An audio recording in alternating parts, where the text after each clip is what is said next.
Our final speaker.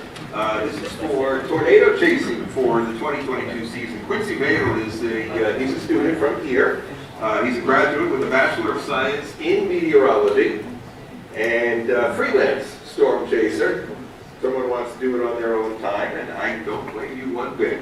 I'm going to go out there with you one day. Across the United States, you call Oklahoma your own. All right, but he's gone everywhere across the United States to find every kind of storm possible. And from the high plains, it says, to the deep south. And he'll go wherever it takes to track down a storm. That sounds like something for a network program, right? Quincy, come on up. You got videos for us? Excellent. That's what I want to see.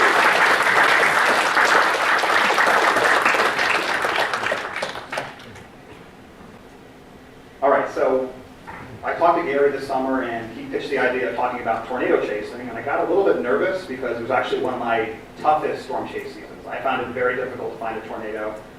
Doesn't matter how good the forecast is, if you're not in the right place at the right time, it can be difficult. So we'll have some footage to go along with this. So objectives today, I want to talk a little bit, but just very briefly, we'll go through U.S. tornado climatology. We'll talk about tornado types and the ingredients. A few several case studies from my storm chase season. And then, of course, what everyone wants, right? The storm footage. So let's kind of dive right in. So just really brief, we'll go through these pretty quickly. So U.S. tornado climatology. This time series is from about a week ago, but you can kind of see here, red is how many tornado reports there were this year, and black is your average over the last 20 to 25 years. So the storm chase season this March and April was way above average. In fact, at one point it was getting close to like the 2011 stage.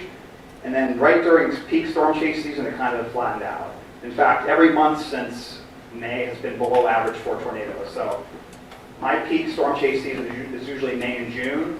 So it looks like based off this, I may have to get out for some early storm chasing early in the year. And then if you just adjust for inflation, you kind of see this year start off to a hot start, and it's been pretty quiet. We're in the bottom, like 10th percentile now. And then part of this I might attribute to there's been an ongoing drought. There's been just a lack of precipitation across the central U.S. And when I'm storm chasing, I'm really focused on the central plains. It has been very dry out there. Even kind of dry up here too. So I'm going to run through, so this is the mean number of tornado days per year, and this is including all tornadoes, so it kind of gives you a good idea of where do you expect the most tornadoes. You can kind of see your classic Central Plains area. There's more in the south. Florida gets a lot, and there's a little bit of a mini tornado alley, if you will, kind of up here on the lee side of the Appalachians. Now, if you dial this up to significant tornadoes, which is EF2 and stronger, you see something interesting here. You kind of see, about 10, 15 years ago, the traditional tornado alley was thought of to be out in the Central Plains. But I would even argue it's out here farther south and east across the Tennessee Valley, Mississippi, and Alabama. They've had a lot of long track significant tornado events. And then if you dial this up to EF4, so violent tornadoes, Oklahoma, which is what I call home, is a little peak there. But your biggest peak is here in the southeast. And 2011 saw several violent tornadoes in the southeast. And a little bit of a spike up here. If anyone remembers my 2014 talk, I believe I saw 4 EF4 tornadoes in a span of 3 days in Nebraska and South Dakota, which kind of lines up with this graphic here. But what about some common tornado types? And this is just I guess I would say the top 3 that I'm concerned about. So supercells, those are the main storms that I'm focused on when I'm storm chasing. We talked about non-supercell tornadoes earlier. And we also have our QLCS, or quasi-linear convective system tornadoes, and those happen a lot within embedded lines of storms. Now there's other types as well, but these are the main 3 types I'm focused on.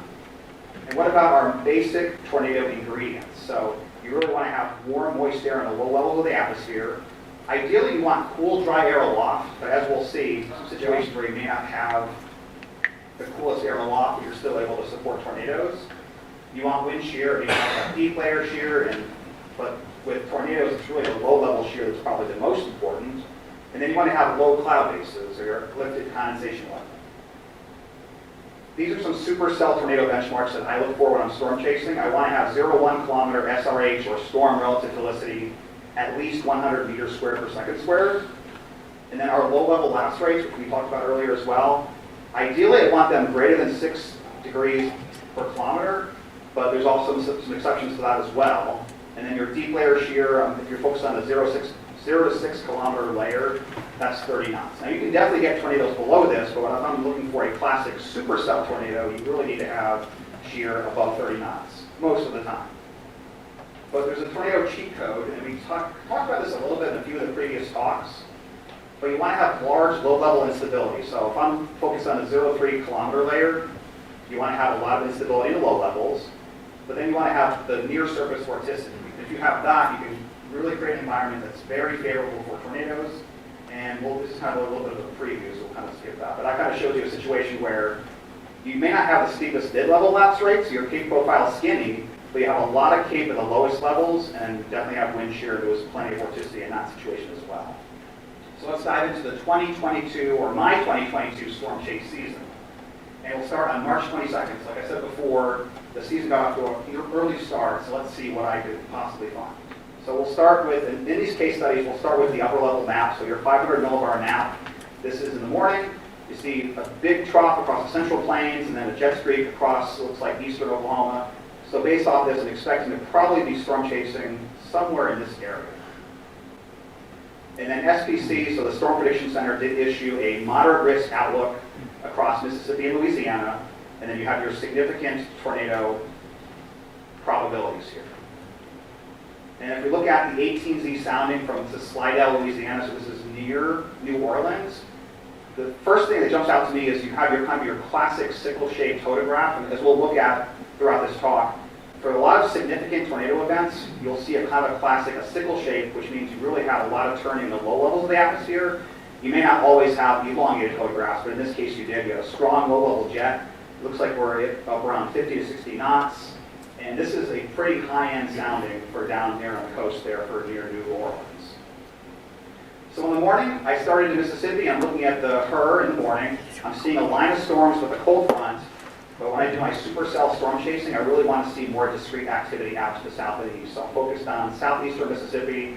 And if you're familiar with geography, this is a very difficult area to storm chase. So I might be a little bit desperate here. But let's see what happens. So this is around lunchtime. I'm here, and I begin to see some semi-discrete cells beginning to pop up. I think, okay, this looks promising. Now there's some storm chasers up here, but there's QLCS tornadoes, and there were several of them up in northern Mississippi, but those are almost impossible to see, especially when you have trees and terrain around. So what happens next? So there were several discrete storms, but unfortunately I'm fighting with very low visibility. There's trees and there's hills, and then the storms are just struggling in the first place. And let's go through this really quickly here, but I was on several storms that had some mid-level rotation, but I could almost see nothing.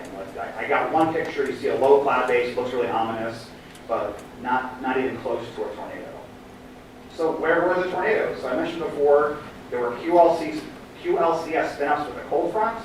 Then there were nocturnal tornadoes in Alabama, but there was something that happened in New Orleans. So remember, go back to that sounding.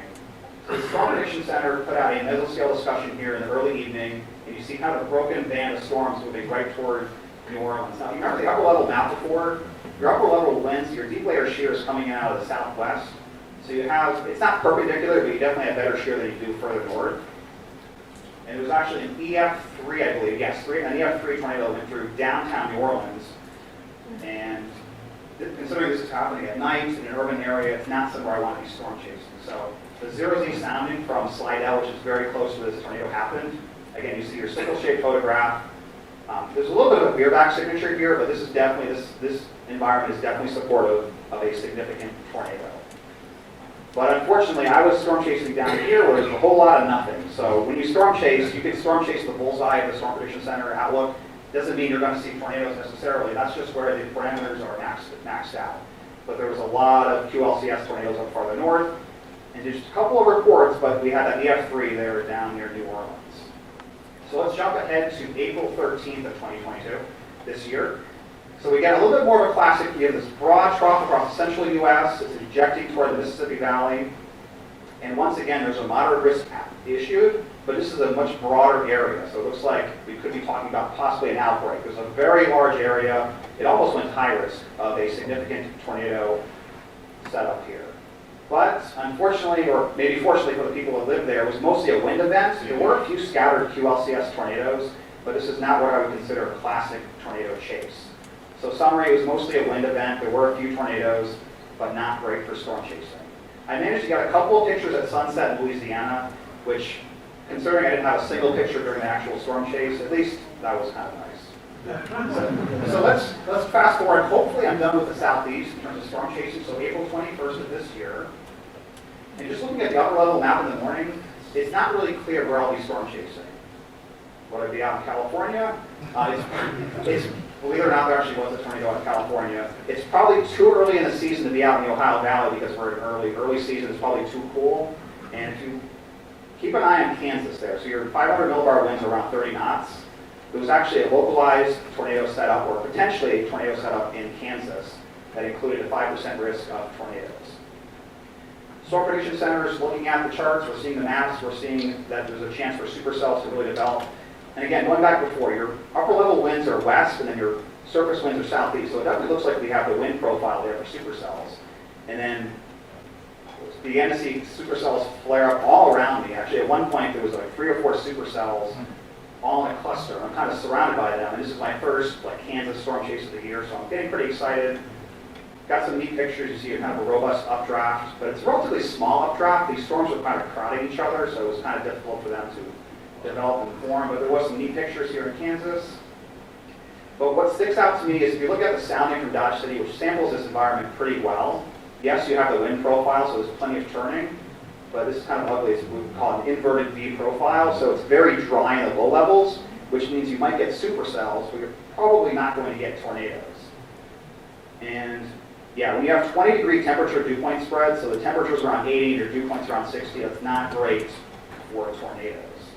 But it was neat for some pictures. So finally I had a plain storm chase. And there were a cluster of supercells. There was that one tornado in California.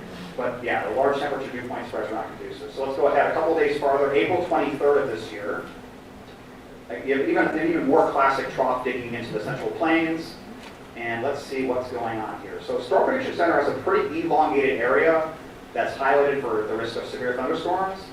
Upper closer to the surface low, you have a 5% up there in North Dakota, but if it's April, I'm probably not going to be storm chasing there. Now I live in Oklahoma, so it wouldn't really make sense for me to drive north, so I'm going to be focused on Oklahoma for this one.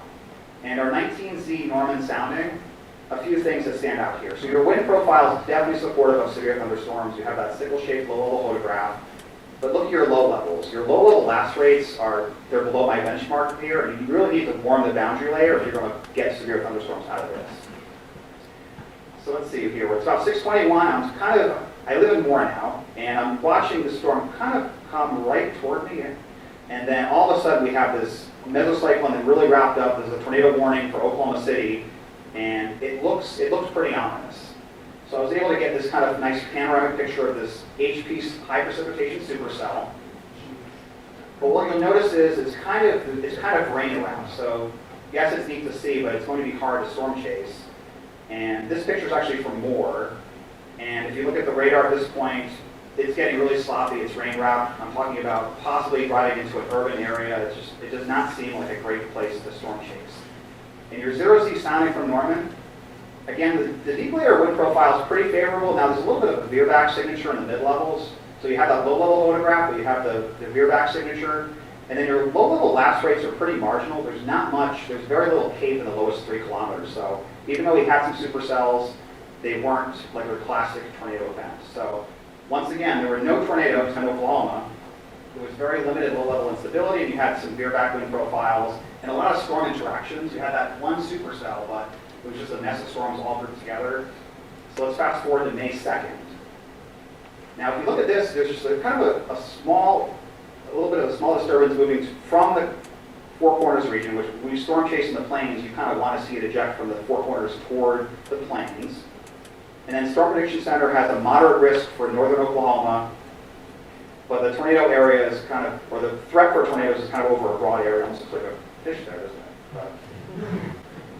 So I just stayed home for most of the event. I wanted to see what happened. It looked pretty obvious that the storms to the north were kind of lining out, and they were becoming like your QLCS event. Now there were some tornado warnings, but I'm really focused on your discrete activity farther south because that's easier to storm chase, easier to see tornadoes, and it just seems more ideal. So this one storm did begin to evolve into a supercell here southwest of Norman, and it spawned a tornado warning. I thought, okay, this looks great. So I'm going to get in. I'm At this point, I'm only about 15 minutes away. It's pretty close.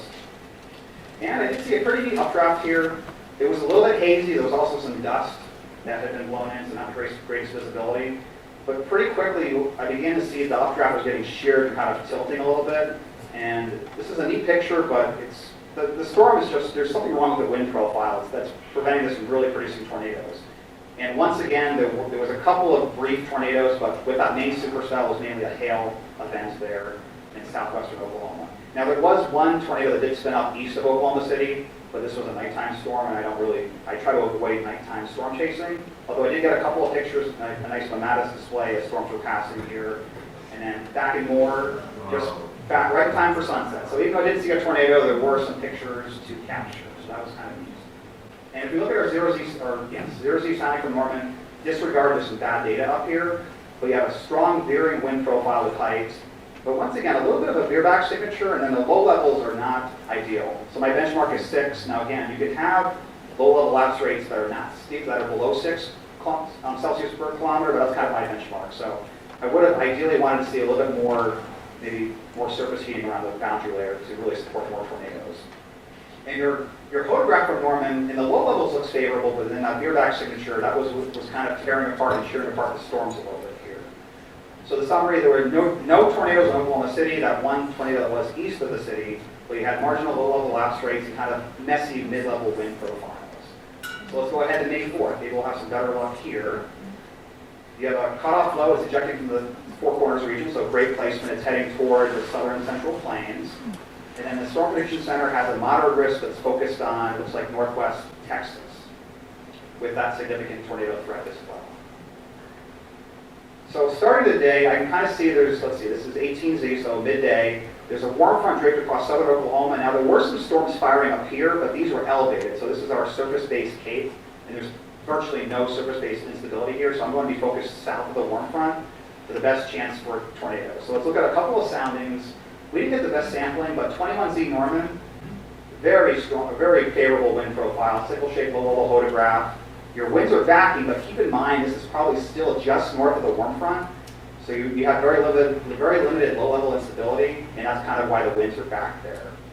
And then the sounding from Fort Worth is not the best sampling of the environment. You see a little bit of a capping inversion, but you have a thicker cape profile, favorable wind profile, and storms were forming a couple hundred miles west of there. So I had a shot at the supercell here in northwest Texas, and if you look at radar, it looks like a pretty classic supercell, and they'd already issued a tornado warning.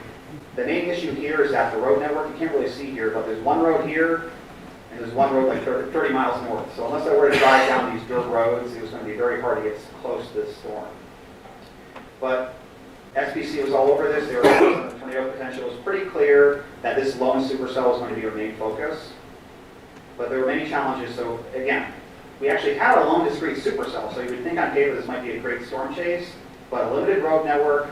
Actually didn't even have any radar data for over an hour, so I was kind of just playing it by ear. And that's why I didn't get too close, because without GPS or radar data, I don't want to be risking on those dirt roads. I just drive a Toyota Camry storm chasing, so it's not all-wheel drive, so I'm not going to risk too much. And there was also low visibility.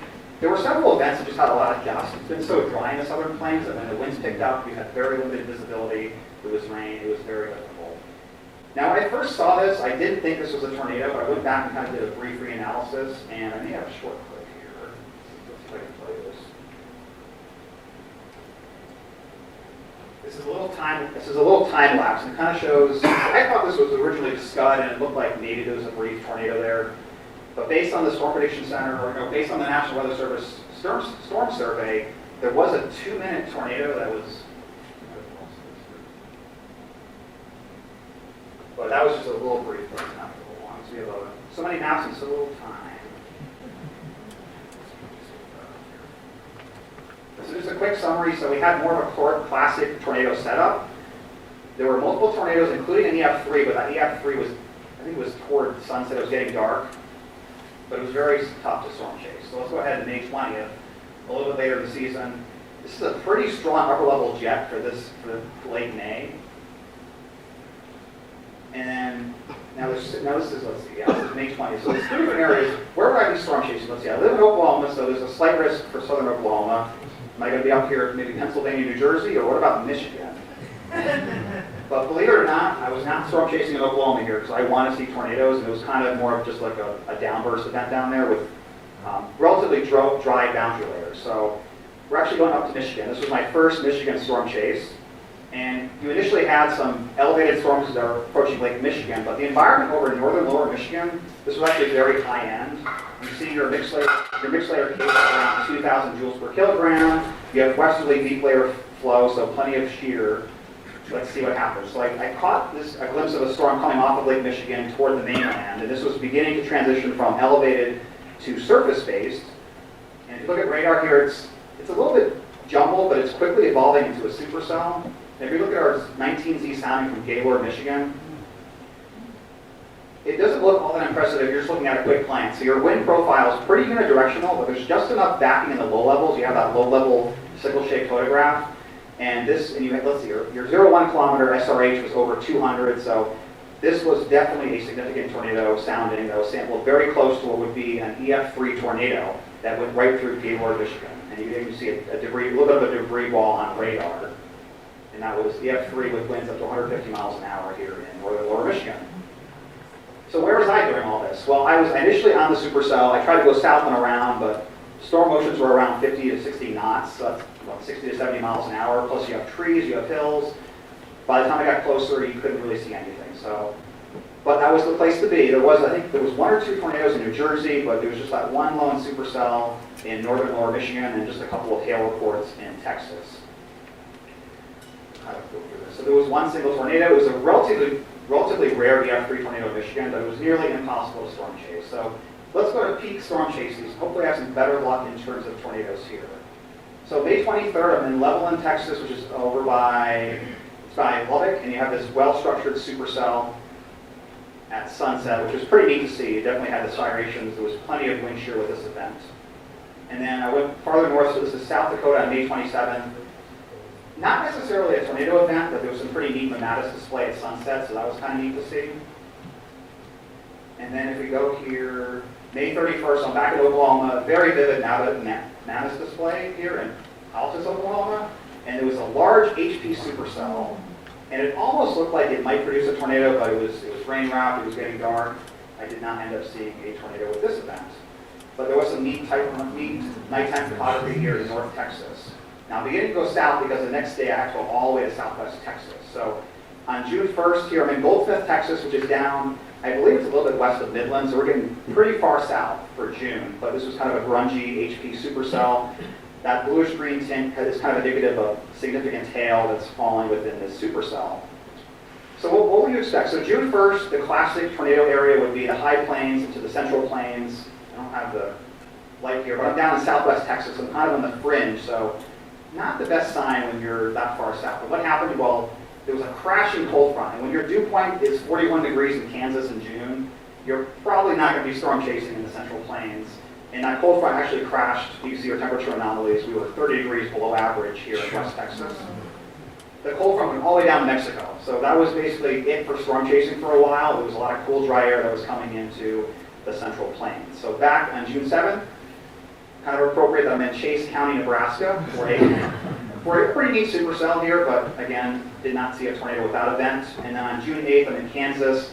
This is kind of an elevated storm. It's more of a shelf cloud, but it's still neat. So when I storm chase, even if I can't see a tornado, I still want to get pictures of something. So I was able to get this picture of this abandoned farm.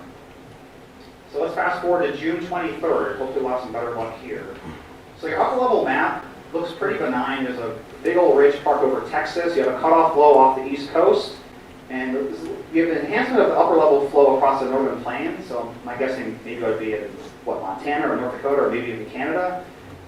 Believe it or not, we're actually focused on Kansas. So it's kind of a localized setup here, and we'll kind of talk more about why that's happening. But there's a slight 2% risk of tornadoes as issued by Storm Prediction Center. So our meso-analysis shows that you have about 3,000 joules per kilogram of tape, strong deep layer shear, and your shear vector is out of the west, which is very important because you have a westerly component of deep layer shear, and your low-level winds are southeast. So you have plenty of turning. There's a little bit of a diffuse boundary here. Not exactly a warm front, but kind of just a remnant boundary, and that's where I was focused.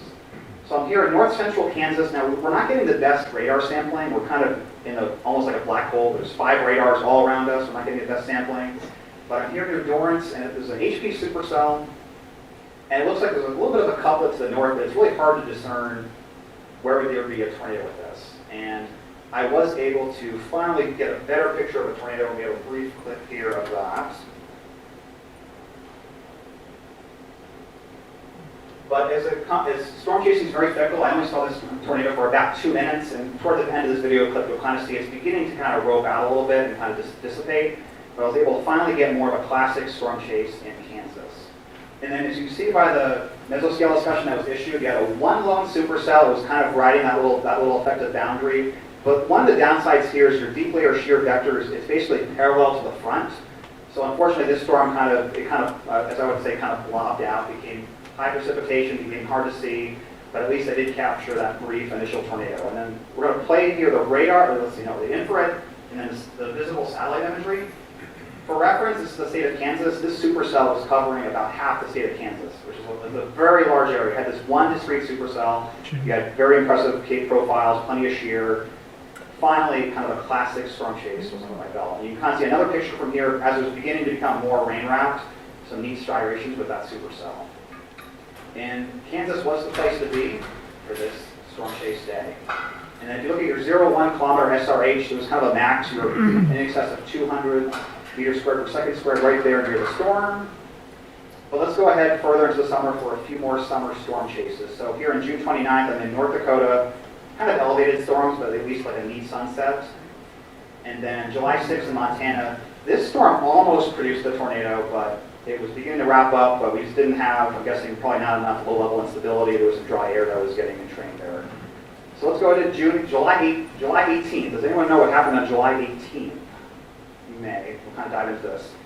The upper level map, you have a ridge across the southwest. There's a cutoff flow coming into the northwest. But keep an eye on the east here. You have a little bit of enhancement of the upper level flow there across Pennsylvania. And let's look at the gray main sounding. So I will be up front. I was not storm chasing this event, but I think it's more relevant for New England storm chasing. Your 0Z sounding from gray main, it's a very saturated thermal profile, but you have definitely a wind profile favorable for supercells. You have a large low-level photograph, but this is probably just a little bit north of the warm front. And disregard there's some that data in there as well.